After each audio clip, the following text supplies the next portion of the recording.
Well, there is a bill now awaiting the governor's signature aimed at helping homeowners who fall behind on paying their property taxes. Channel 2's Dave McKinley reports tonight why those supporting the bill believe that it could make the difference between keeping and possibly losing a home for those struggling to make ends meet. Right, David?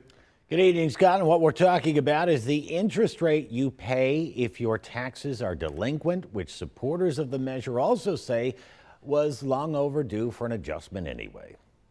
State Senator Sean Ryan, who sponsored the bill, says the law mandating that municipalities charge at least 12% interest on delinquent taxes was passed in the 1980s. But it really made sense in the 80s, because in the 80s, the interest rates were super high and the prime was high.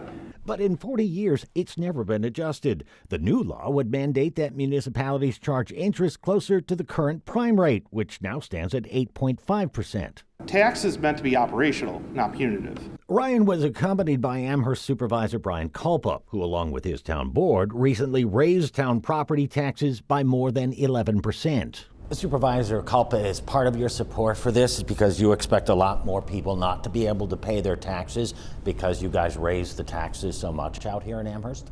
No, I would have supported this here regardless. Senator Ryan, if this was such a darn good idea, why did it take all this time to do it? Took a long time to really work with the counties and the towns throughout the state, who he said were reluctant because of the revenue from interest on back taxes. Erie County, for example, charges 18% interest. He said they had to be convinced they stood more to lose, though, when someone gets so behind to the point where they owe more in interest than the taxes and walk away. You might be getting revenue coming in from the high interest rates, but then on the back end, you're getting zombie properties that the town has to spend all that interest on to maintain those properties once they get foreclosed on. Do you think there would have been an appetite to pass something like this in Albany, let's say 4 years ago, when interest rates were at historic lows?